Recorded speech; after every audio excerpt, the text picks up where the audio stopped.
Supplements are everywhere. Everyone's talking about them, podcasts, sponsorships, influencers, adverts on your Instagram. Why? Ask yourself why. Is it because these supplements are the missing piece? Humans have existed for thousands or millions of years, and the thing that we needed all along was just this magical powder made in China. Or is it just because these supplements are one of the most profitable business models ever made? Because the truth is very obvious. Supplements are extremely cheap to produce. They are sold at very high profit margins. They are often recurring purchases. They have a long shelf life. They're easy to ship around the world. And most importantly, customers will blindly take supplements without ever knowing if it's really working or not. We'll talk more about that as well a bit later on in the video. That's why supplements are pushed so aggressively. Not because they're the answer to health problems, it's because they are so profitable. So that's where people put their energy and their attention. Now, something funny I want to point out is who actually are the people running supplement brands? Is it some health expert with a track record of helping people fix their skin and their hair and helping people fix health problems? Most of the time, it's just a 20-something-year-old kid living in an apartment, probably with a broccoli haircut, who just wants to make money. And he's pressing the I want to make money button. And the best way to make money, or one of the best ways, is just to sell supplements. So that's what he's doing. So let's not pretend it's anything more than a business endeavor. And the second flaw I'm going to talk about is contamination. This is a major truth bomb. Most supplements are contaminated. It doesn't matter if the website says premium, it doesn't matter if it says high quality, third-party tested, rigorously tested. Those are just marketing words.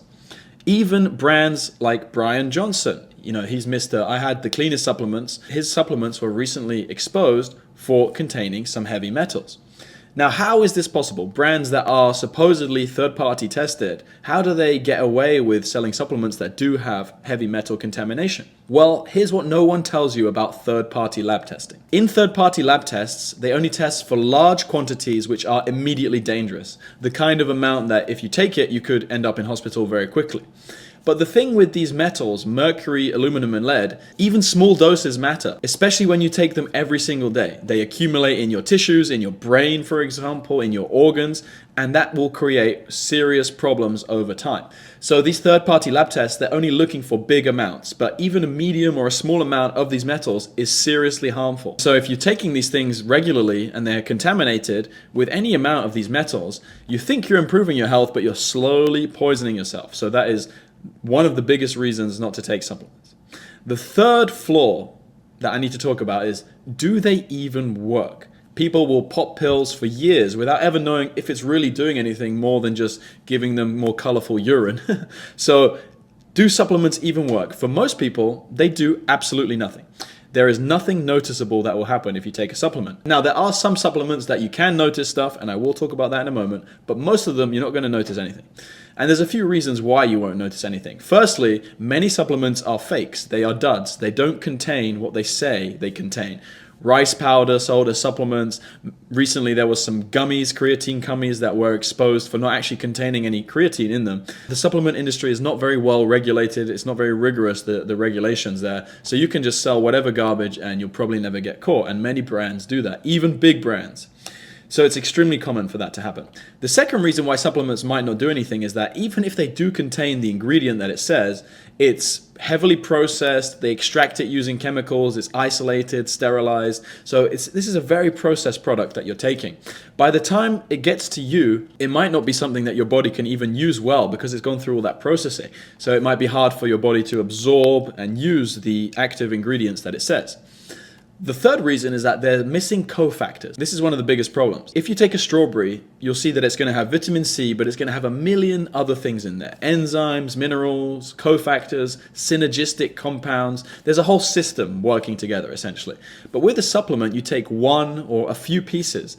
You might take, just the vitamin C, ascorbic acid. And without the system around it, it might not be very easy to use. Many scientists will say that it's very hard to use at all. So you're taking something very complicated, like a natural food, like a strawberry, and you're trying to just pull one thing from it. Kind of like playing God mode with something super complicated. And, does it work? It's a big question mark. What about supplements like creatine? Many people say, hey, look, creatine, I take it, my muscle gets more water in it, it looks more full for as long as I take it. As soon as I stop, it goes away. But when I take it, it's doing something. And that's true. I will not deny that creatine seems to produce some kind of effect. However, I always say, at what cost is this working? Because when you take something like creatine, your body shuts down its own creatine production. It's just a big question mark and nothing that I want to mess with, especially in the case where it's not necessary to get results, as I've proven in myself or hundreds of other case studies. It's just not necessary to take these things to get results. So why do it when you don't necessarily know what it's actually doing inside of your body? So when you put all this together, the business model, contamination, processing, questionable effects, you really start to think, well, then you can start to see my point of it's not about the right supplement stack. It's really the entire approach of taking supplements is flawed. So here's what I like to do instead. So I'm going to give you some practical things. And this isn't going to solve all your problems overnight. It's not going to regrow your hair like Tarzan, but this can help you have better health, more energy. And that's why I'm here to share it with you. So the only real alternative is actually to have specific foods that are very high in certain nutrients, very concentrated in minerals, vitamin D, different nutrients, and have them in large quantities. So the point with real food is that you can digest it well, you can utilize the nutrients well, you're going to notice good effects in most cases, and it doesn't come with any of those risks that come with supplement contamination. So let's take a few examples here. We have egg yolks.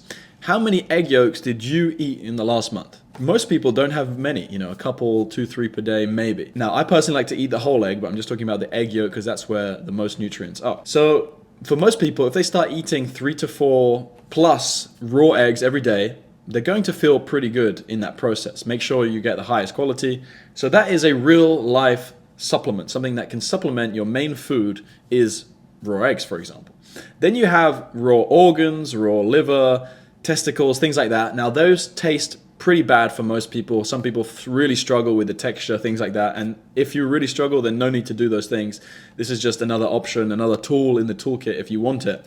But these things are also supplements. They will give you a noticeable increase in energy. It will feel good in your gut.